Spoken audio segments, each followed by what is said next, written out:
Habari asubuhi. Habari jioni.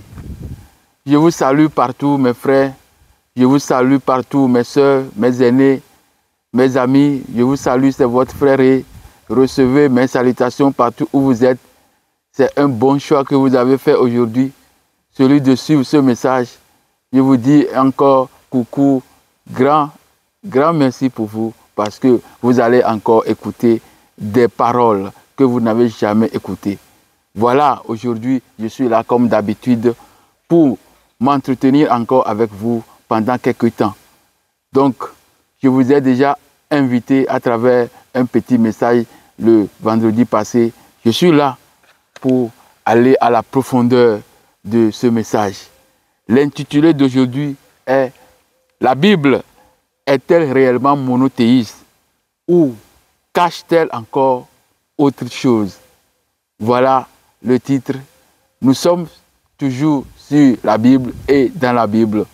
L'intitulé va nous dire encore beaucoup de choses aujourd'hui.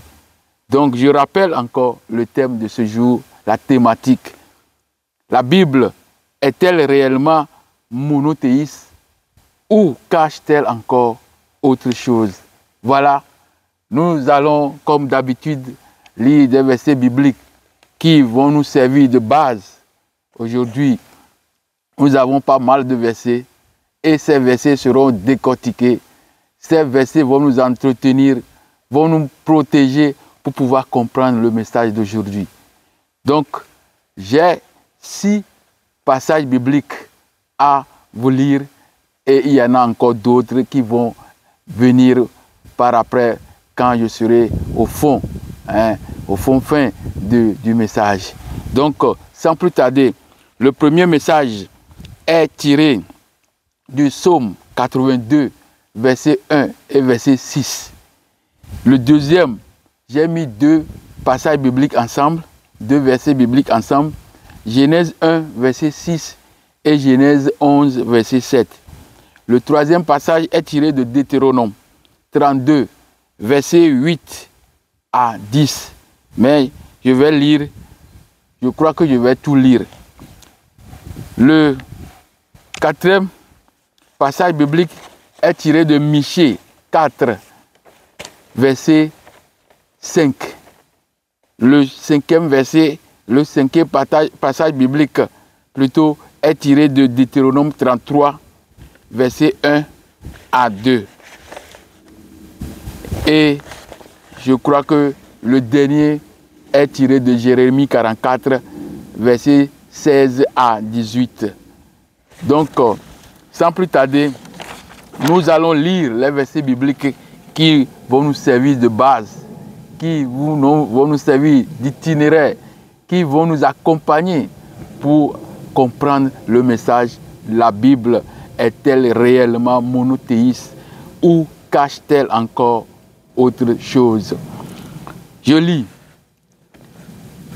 Psaume 82, verset 1 et verset 6. Dieu se tient dans l'assemblée de Dieu. Il juge au milieu des dieux. J'avais dit, vous êtes des dieux. Vous êtes tous fils du Très-Haut. Le deuxième passage biblique est, j'ai englobé ça en 2 versets bibliques. Genèse 1, verset 26.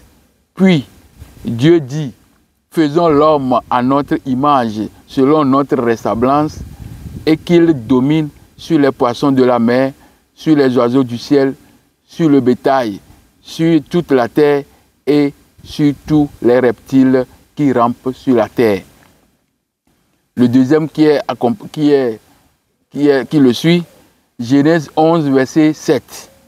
Allons, descendons, et là, confondons leur langage, afin qu'ils n'attendent plus la langue les uns les autres.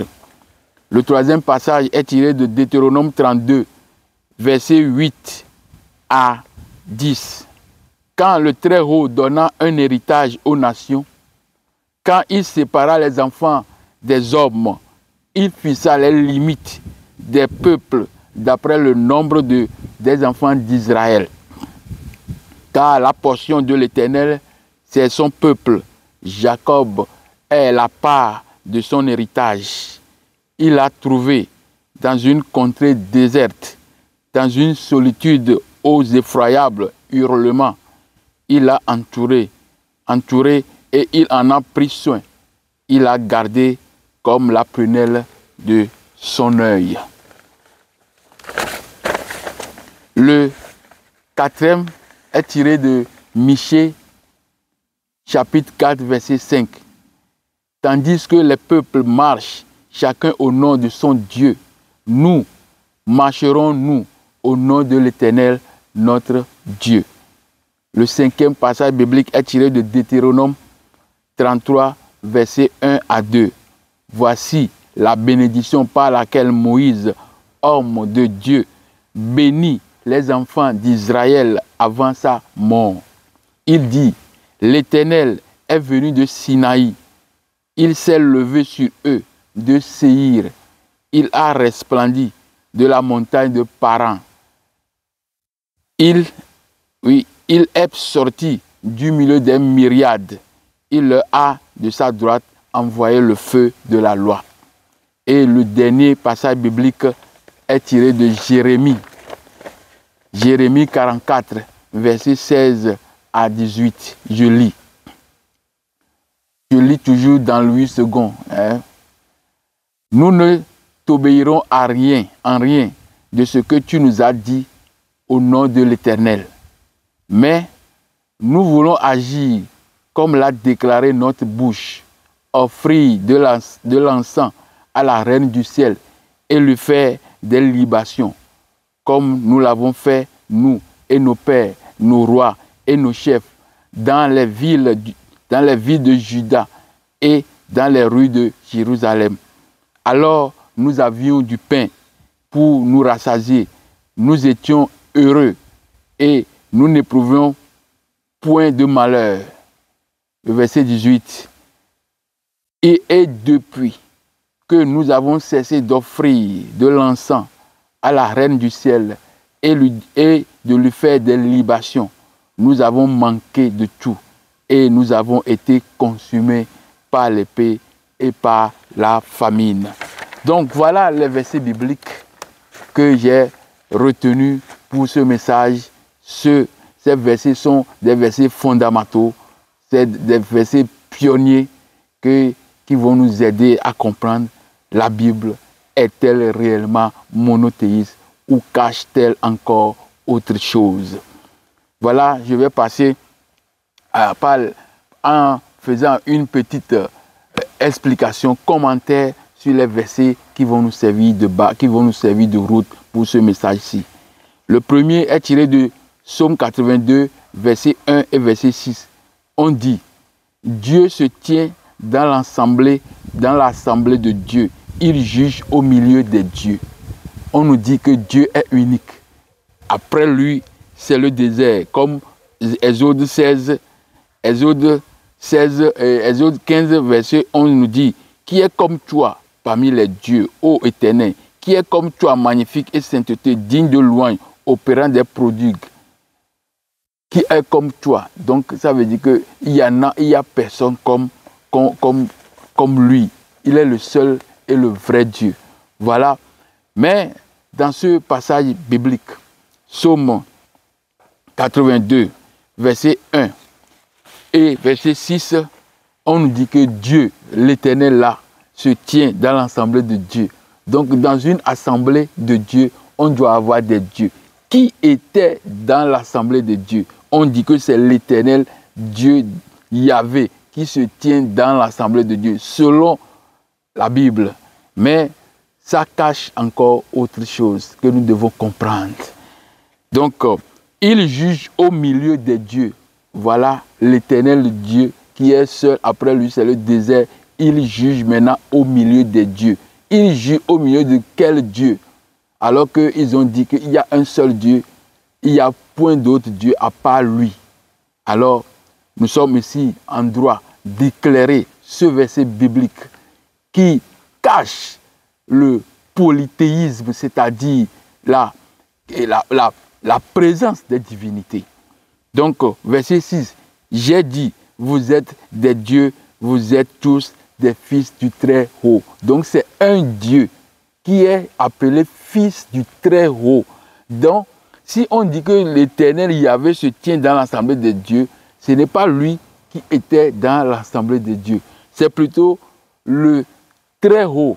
Parce que le Très-Haut, c'est lui qui est dans l'assemblée de Dieu. Vous voyez? Donc, et dans cette assemblée, je crois bien que Yahvé aussi en faisait partie. Mais nous allons comprendre par après. Le deuxième passage biblique, j'ai pris deux versets bibliques pour en faire ce deuxième passage biblique. Genèse 1, verset 26. Dans la Genèse, comme on avait lu beaucoup de fois, puis Dieu dit, faisons l'homme à notre image, selon notre ressemblance, et qu'il domine sur les poissons de la mer, sur les oiseaux du ciel, sur le bétail, sur la terre et sur tous les reptiles qui rampent sur la terre. Ici, Dieu, l'Éternel Yahvé, comme nous savons qu'il est le seul vrai Dieu, il est le seul, et il déclare, faisons l'homme à notre image. Il est en train d'appeler qui? Il est en train d'inviter qui? Parce que si Dieu parle, il doit parler au milieu des dieux. Comme le verset de Psaume 82, verset 1 nous a dit. Donc, faisons l'homme à notre image et à notre ressemblance. Donc, ici, ce n'est pas le Dieu Yahvé qui dit faisons. C'est-à-dire, il y a un Dieu qui appelle, invite d'autres dieux que maintenant le temps est venu qu'on doit faire l'homme à notre image et à notre ressemblance. La Genèse 11, verset 7. Allons, descendons, et là, confondons leur langage afin qu'ils n'entendent plus la langue les uns les autres. Donc dans la Genèse 11, verset 7, on nous rappelle et réitère de nouveau encore que allons, descendons. Donc on parle d'un collège de dieux qui doivent descendre et doivent confondre les hommes. Donc nous sommes encore en présence d'une pluralité de divinités ici. Donc si on nous dit que l'Éternel Dieu est le seul vrai Dieu, après lui c'est le désert, alors nous devons nous poser la question de savoir qui vont partir confondre le langage des hommes.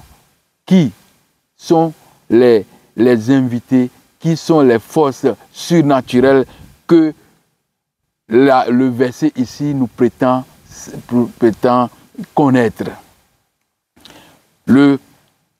La troisième partie, c'est-à-dire le troisième passage biblique est tiré de Deutéronome 32, verset 8 jusqu'à 10. Donc je lis. Quand le Très-Haut donna un héritage aux nations, quand il sépara les enfants des hommes, il fixa les limites des peuples d'après le nombre des enfants d'Israël. Car la portion de l'Éternel, c'est son peuple, Jacob est la part de son héritage. Il a trouvé dans une contrée déserte, dans une solitude aux effroyables hurlements. Il a entouré, il en a pris soin, il a gardé comme la prunelle de son œil.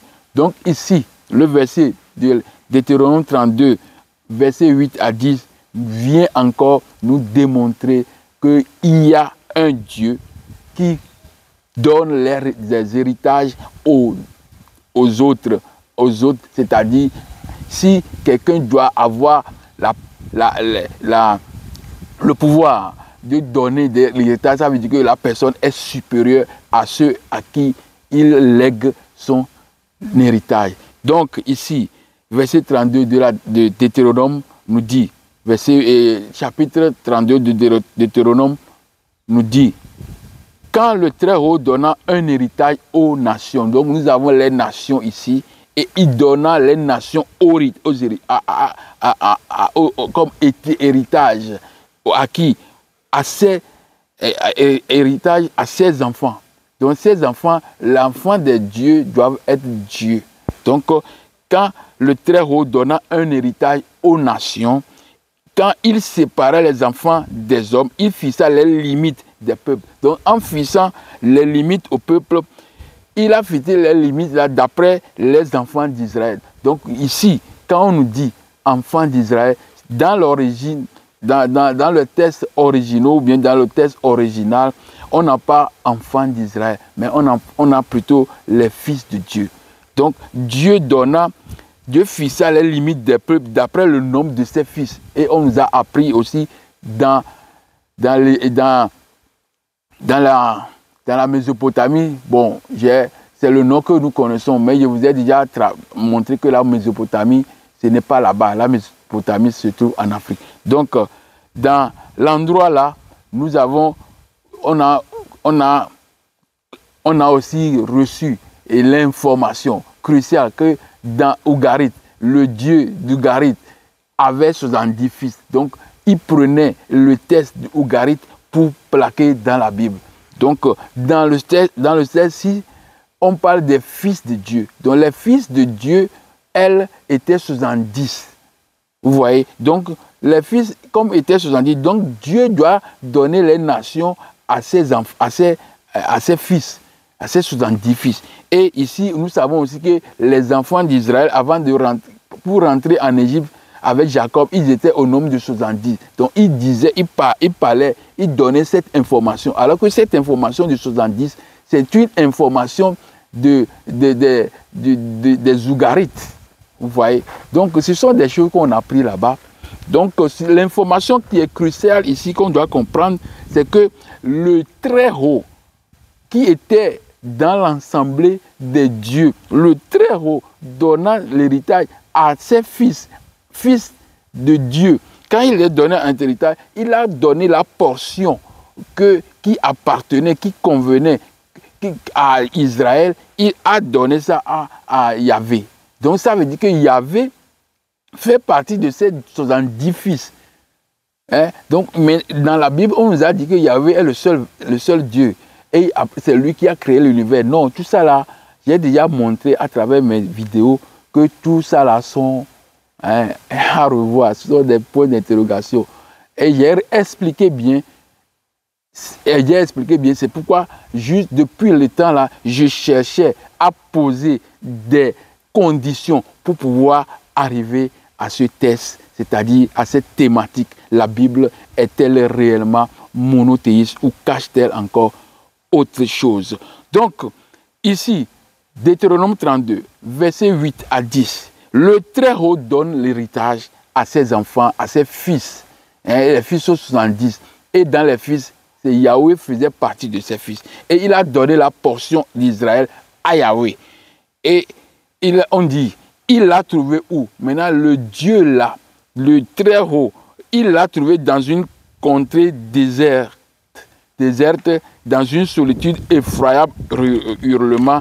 Il l'a entouré, il a pris soin, il l'a gardé comme la prunelle de son œil. Donc, quel est le Dieu qui est dans le désert? Qui sont d'abord les gens qui sont dans le désert? Les gens qui étaient dans le désert étaient les Bédouins, les Asiates, les Abirous, les Ekakatous, les Chassous. Tous ces gens-là qui étaient des locodermes, qui venaient pour avoir de nourriture en Égypte. Ce sont eux qui habitaient avec leurs brebis dans le désert. Donc on dit que le Dieu du désert les a retrouvés. Quel est le Dieu en Égypte qui s'occupe du désert, l'endroit? C'est Seth. Vous voyez? Donc, si le Dieu Yahvé a trouvé ces gens dans le désert, donc ça veut dire que c'est le Dieu du désert qui est dans le désert déjà, qui a pris soin de ces troupeaux, de ces brebis, c'est-à-dire les Chassous, les Apirous, les Asiates en général. Donc, il a pris soin d'eux. Donc, ici, nous avons l'identité de ceux qui appartenaient à Yahvé. Donc, je continue. Nous entamons le passage 4 qui suit directement ceci pour pouvoir l'expliquer mieux. Il dit, tandis que les peuples marchent chacun au nom de son Dieu, nous marcherons, nous, au nom de l'Éternel. Donc ça montre encore, hein, ce verset, je l'ai appris pour pouvoir appuyer Deutéronome 32, verset 8 à 10.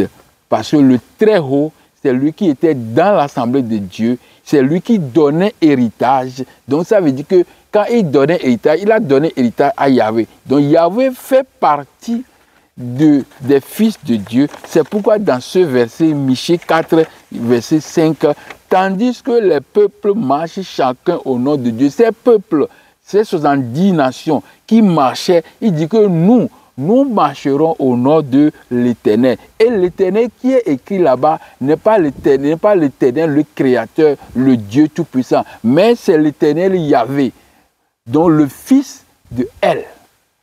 Donc, c'est un verset les versets fondamentaux, hein, et celui-ci est, les deux versets que je venais de lire sont très fondamentaux. Hein. Ce sont des versets canons qui expliquent la pluralité, hein, qui expliquent que le Créateur Yahvé, soi-disant, n'est pas le Créateur, mais il y a un Dieu qui est au-dessus de lui. Je continue avec la sixième partie, c'est-à-dire le sixième passage biblique. Il est tiré de Jérémie 44. C'est aussi un verset très puissant que j'ai choisi pour le thème d'aujourd'hui. Jérémie 44, verset 16 à 18. Nous ne t'obéirons en rien. C'est les enfants d'Israël qui répondent, hein, aux inquiétudes de Jérémie. Et il dit, nous ne t'obéirons en rien de ce que tu nous as dit au nom de l'Éternel Yahvé. Donc quand on parle de l'Éternel dans la Bible, nous devons mettre dans certains cas Yahvé, et dans d'autres cas on ne peut pas mettre Yahvé parce que c'est un autre Dieu, le Très-Haut, qui parle là-bas. Donc c'est pourquoi il a dit que je ferai encore un thème qui aura pour intitulé, dénommé, qui aura pour thématique le Dieu d'Israël. Pas le Dieu d'Israël, oui, la substitution. Hein, le Dieu d'Israël se substitue au Dieu créateur dans certains endroits de la Bible. Donc, le verset fait un thème qui va nous montrer mieux quels sont ces points, hein, quels sont ces versets qui sont des versets de substitution, que Yahvé s'est substitué au créateur. Donc, je continue avec Jérémie 44, verset 16 à 18. Nous ne t'obéirons en rien de ce que tu nous as dit au nom de l'Éternel, mais nous voulons agir comme l'a déclaré notre bouche, offrir de l'encens à la reine du ciel. Donc il dit qu'ils ne vont pas t'écouter, toi Jérémie, parce que nous sommes décidés et nous déclarons de nos propres bouches que nous allons servir, offrir de l'encens et faire des libations à la reine du ciel. Qui est la reine du ciel? Je vais vous parler de ça bientôt. Comme nous l'avons fait, il dit, offrir de l'encens à la reine du ciel et lui faire des libations. Comme nous l'avons fait, nous et nos pères, nos rois et nos chefs, dans les villes de Jérusalem et dans les rues de Jérusalem. C'est-à-dire dans les villes de Juda et dans les rues de Jérusalem. Donc il précise que nous, comme on le faisait dans les rues et à Jérusalem, comme nous sommes maintenant ici, parce que ici ils sont venus en Égypte, ils ont fui les calamités pour rejoindre encore l'Égypte. Et Jérémie leur parlait, leur s'adressait ici. Donc il dit que nous ne t'obéirons en rien, parce que nos pères, nos chefs, nos rois ont déjà fait ces actes, offrir de l'encens à la reine du ciel. Alors, nous avions du pain. Quand on offrait ces libations, quand on faisait ces adorations à la reine du ciel, nous avions du pain pour nous rassasier. Nous étions heureux. Nous n'éprouvions point de malheur. Et depuis que nous avons cessé d'offrir de l'encens à la reine du ciel et lui faire des libations, nous avons manqué de tout et nous avons été consumés par l'épée et par la famine. Donc ici, Jérémie leur réclame d'adorer l'Éternel Yahvé. Mais ils refusent. Ils disent non, nous n'allons pas écouter ce que tu nous dis. Nous avons décidé de faire des libations, de faire des offrandes, de faire des sacrifices, de faire quoi encore? De l'encens à la reine du ciel. La reine du ciel, c'est Asherah. La reine du ciel, c'est Aserta. La reine du ciel, c'est Anat. La reine du ciel, c'est ça qu'on appelle aujourd'hui Marie. La reine du ciel, c'est Isis. Vous comprenez? Donc, cette mère est adorée. C'est encore appelé la mère des dieux. Donc, il dit qu'il doit faire adoration, il doit faire des sacrifices, il doit faire des libations, il doit offrir de l'encens à la reine. Donc, comme ils ont arrêté de faire ces libations, parce qu'on nous a imposé de faire l'adoration uniquement qu'à Dieu Yahvé seul, alors, en faisant ça, nous sommes devenus des épaves. Nous avons rencontré beaucoup de problèmes. Et voilà, l'épée est derrière nous, est sur nos têtes, et nous sommes consumés par la famine. Vous voyez? Donc, les gens reconnaissaient que Yahvé n'était pas le Dieu qu'ils devaient adorer. Il n'est pas le Dieu le seul. Parce que le Dieu qu'ils devaient adorer, c'est la mère de Dieu. C'est Isis, c'est Aserta, c'est Asherah, c'est Anat. Vous voyez? C'est pourquoi les gens aujourd'hui, ils ont pris Marie comme la mère de Dieu et ils font des processions partout. Vous voyez? Donc, ce sont des imitations. Ce sont des récupérations. Donc, je continue avec la lecture. Et depuis que nous avons cessé d'offrir de l'encens à la reine du ciel et de lui faire des libations, nous avons manqué de tout. Ils n'ont plus rien. Ils sont dans la souffrance, dans le problème. C'est pourquoi, aujourd'hui, dans ce monde-ci, depuis que nous sommes attachés à l'Éternel, nous manquons de tout. Il y a la guerre, il y a la jalousie, il y a la destruction, il y a tout qui décime l'homme. Donc, depuis longtemps, des milliers d'années, des gens là ont reconnu en Yahvé qu'il n'est pas le Dieu qui peut les sauver. Donc voilà, je suis arrivé à la fin de ces commentaires que j'ai toujours l'habitude de faire pour pouvoir faire asseoir mon message. Donc, mes frères, mes soeurs, je rappelle encore le dénommé d'aujourd'hui. La Bible est-elle réellement monothéiste ou cache-t-elle encore autre chose? Voilà, nous continuons. Je continue avec les passages. Je vais entamer plutôt ici l'étude proprement dite de ce message d'aujourd'hui. Donc, on est là et je reviens encore de nouveau pour dire, de présenter plutôt ma sincère gratitude, mon remerciement à tous les frères, les sœurs, les aînés, les amis, à tous ceux qui sont intéressés par le message-ci et qui me suivaient de jour au jour. Ils sont réguliers. Je vous dis que mes messages viendront, mes messages ne vont pas tarir et mes messages seront là tous les jours pour vous nourrir. Et moi aussi, je suis très heureux de vous voir, de vous voir lire, pas lire, mais de vous voir regarder les messages que je suis en train de vous présenter il y a un an de cela. Voilà, nous sommes en plein pied dans le message d'aujourd'hui.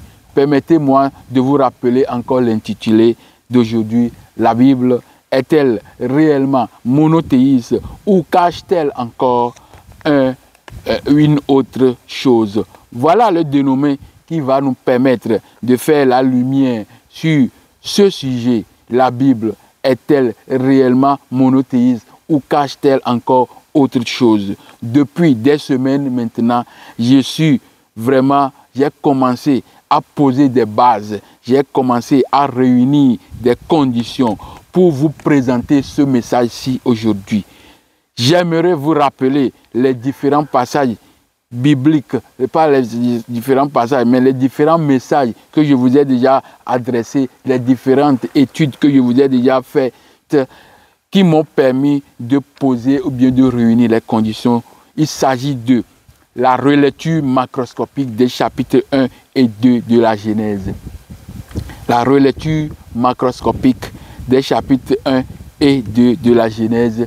J'ai relu plutôt la Bible, les chapitres 1 et 2 de la Genèse. Je vous ai montré que ces chapitres, il y a deux types de création, deux types de la création de l'homme et de la création de l'univers. Il y a deux récits différents. Et ces récits sont empruntés, sont des emprunts des peuples qui sont aux alentours. Donc, je vous ai déjà montré à travers la relecture macroscopique des chapitres 1 et 2 de la Genèse.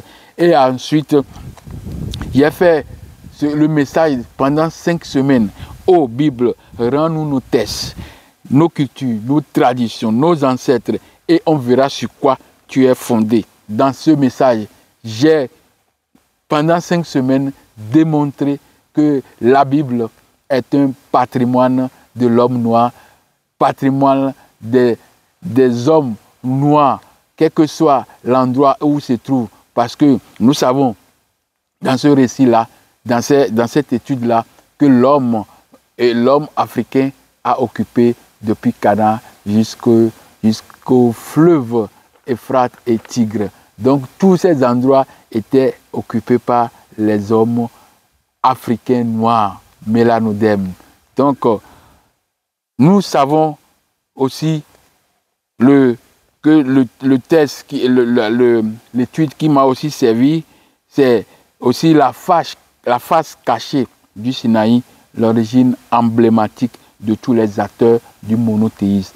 Donc, dans ce message, j'ai aussi montré la Sinaï, où ça se trouve, et j'ai montré les acteurs, les 3 religions révélées, ils ont leur origine dans Sinaï. Donc, c'est là-bas que j'ai montré beaucoup de choses. Ces messages m'ont permis de venir sur ce message aujourd'hui.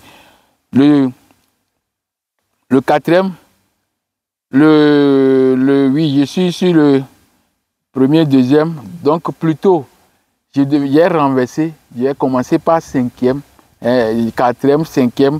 Donc, j'ai lu la 3e. Donc, je vais lire le premier message aussi qui m'a permis de faire cette vidéo aujourd'hui. Sem, Kamite voilé, gardien de la tradition Kamite. Ça, j'ai montré que Sem est Kam. Et puis, il est le gardien. Il est le gardien de la tradition Kamite. Kamite voilé, c'est-à-dire, quand nous lisons les attitudes, les mœurs, les traditions, les us et coutumes des Sémites, j'ai découvert que toutes ces choses ne sont que des traditions kamites. Donc c'est pourquoi j'ai intitulé le thème Sem Kamite voilé, gardien de la tradition kamite. Et le deuxième, parce que j'ai permuté, je vais encore remettre les numéros pour que vous compreniez. Donc permettez-moi, j'ai fait une petite erreur dans le nombre, dans la chronologie de ce que j'ai énuméré ici. Donc la deuxième, c'est la lumière sur la vraie origine d'Abraham. Donc ce message aussi, la lumière sur la vraie origine d'Abraham m'a permis d'être aujourd'hui devant vous pour vous dire que la Bible, pour vous dire, en faisant cette question, la Bible est-elle réellement monothéiste ou cache-t-elle encore autre chose? Donc, c'est-à-dire, les différents messages, les différents intitulés, les différentes thématiques qui m'ont permis d'être devant vous aujourd'hui pour ce thème, j'ai écrit en premier lieu, c'est Sem Kamite, Kamite voilé, gardien de la tradition Kamite. Et le deuxième point, le deuxième message, c'est lumière sur la vraie origine d'Abraham, du patriarche Abraham. Et le troisième, c'est la face cachée du Sinaï, l'origine emblématique de tous les acteurs du monothéisme. Et le point 4, la relecture macroscopique des chapitres 1 et 2 de la Genèse. Et le dernier point, c'est « Ô Bible, rends-nous nos textes, nos cultures, nos traditions, nos ancêtres, et on verra sur quoi tu es fondé. » Les 5 points m'ont permis d'être devant vous aujourd'hui, sans oublier d'autres points qui sont aussi capitaux, c'est-à-dire le patrimoine de l'homme noir au secours de l'Empire romain et de sa nouvelle religion. J'ai parlé de comment le patrimoine de l'homme noir est allé au secours de l'Empire romain et de sa nouvelle religion. L'Empire romain a une religion. Maintenant, le patrimoine de l'homme noir est au secours de l'Empire et maintenant de sa nouvelle religion. Parce qu'il avait une religion datant qu'il a remplacée par une autre religion.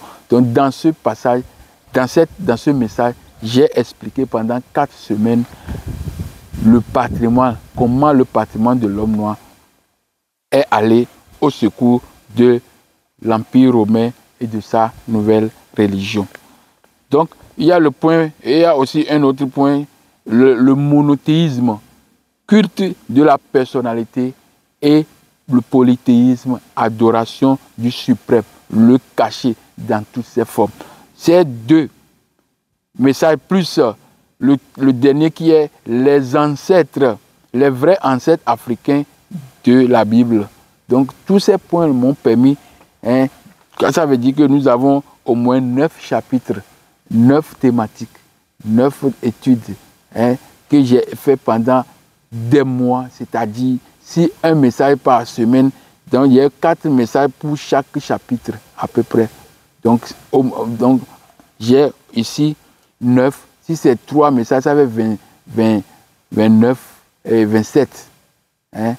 Mais si c'est 4, alors c'est encore beaucoup. Donc, mes frères, mes soeurs, je ne suis pas là pour raconter des choses. Je suis là parce qu'il y a une étude qui est faite, une profonde étude qui est faite. Donc, soyez sereins que vous aurez un bon message pour ce message d'aujourd'hui. Donc, avant de commencer, mes frères, je serai, comme d'habitude, je dois expliquer d'abord quoi les mots que j'ai utilisés dans l'intitulé. Les mots que je viens utiliser, la thématique, c'est basé sur certains mots. Donc, quand je dis la Bible est-elle réellement monothéiste? Donc, nous avons la Bible et nous avons monothéisme. Donc, ces 2 termes doivent être encore définis pour que les gens aient une idée sur ce que c'est que la Bible et ce que c'est que monothéisme. Donc, c'est un mot grec. Donc, cette définition, je l'ai pris dans une interview de notre grand professeur, exégète, philologue et bibliste suisse d'origine allemande, professeur Romain Thomas Romain. Il est professeur au Collège de France depuis 2007. Il occupe la chaire milieu biblique et est administrateur du collège. Il est bibliste, écrivain, éditeur, professeur d'université. Donc, au cours d'une interview, il a défini la Bible. Donc, j'ai pris ces mots pour pouvoir vous passer encore, parce que ça serait encore bien. Vous avez écouté pour moi la fois dernière, mais aujourd'hui, j'aimerais faire un petit changement en donnant intégralement son point de vue sur ce que c'est que la Bible. Il dit, la Bible est un mot grec qui vient de la ville de Byblos, au Liban. Vous connaissez, Parce que quand on parle de Cana, tout ça, ça fait partie. Hein. Donc on dit que ce mot est un mot grec qui vient de la ville de Byblos, au Liban, où c'était un haut lieu de la fabrication des papyrus. Nous savons que c'est l'Égypte antique qui a fabriqué papyrus. Donc si le Liban, hein, Byblos, aussi est un lieu, un grand lieu, donc ça veut dire que les gens qui ont fait le travail là-bas sont des Égyptiens. C'est une déduction évidente. À l'origine, c'était la Biblia. C'est le professeur Thomas Romet qui parle, hein. C'est pas moi. Donc, à l'origine, c'était la Biblia. Un nom pluriel, c'est des rouleaux ou des livres. Parce qu'ils disent qu'on n'avait pas des livres comme aujourd'hui, des codex, mais on a des rouleaux. Hein. Et c'était à l'origine toujours une collection de rouleaux. Donc, on ne peut pas faire la collection de tous les rouleaux. Donc, collection de livres. Et ensuite, via le latin, c'est-à-dire les Romains, on a compris ça comme un singulier. Donc, ce qui est pluriel est devenu singulier parce que les Romains ont décidé. Sinon, les Grecs savaient que ces Bibles, ce sont des livres. Donc, on n'a pas toujours la même Bible. Si tu es catholique, tu as ta Bible. Si tu es protestant, tu as ta Bible. Tu es juif, tu en as pareillement. Orthodoxe, anglican, et que sais-je encore, vous aurez la Bible. Donc, il dit, c'est sa définition de la Bible que j'écris, je lis toujours. Hein. Donc, il dit que la Bible n'est pas, on n'a pas la même Bible toujours. Donc, il y a différentes sortes de Bibles selon les confessions. Donc, c'est ça qu'il vient de dire ici. Donc, la Bible est déjà un problème. Donc, quand on dit Bible, qui est il y a eu déjà une pluralité, donc c'est déjà un problème. Donc la simplification, ils ont encore simplifié pour dire encore la Bible, un seul. Alors que c'est déjà difficile à comprendre comme ça. Donc pour ceux qui cherchent à comprendre, parce qu'il y a des gens, pour eux, ce que nous connaissons, c'est ça qui va nous amener au paradis, donc on ne touche pas. Nous sommes déjà au paradis.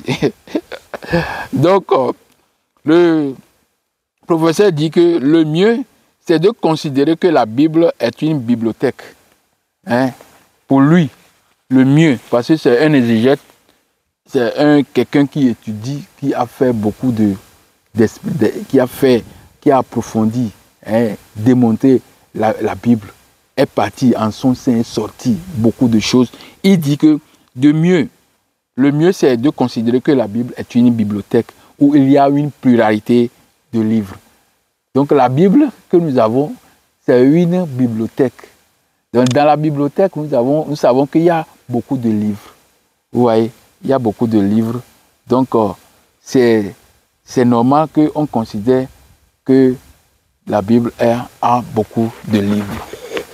Donc je vais finir avec la définition du monothéisme. Donc parce qu'il y a deux mots principaux qui sont dans l'intitulé la Bible et monothéisme. Donc je vais définir le monothéisme d'après le grec, parce qu'on a l'habitude de dire ça d'après grec, comme si c'est eux qui ont fait quelque chose. Non.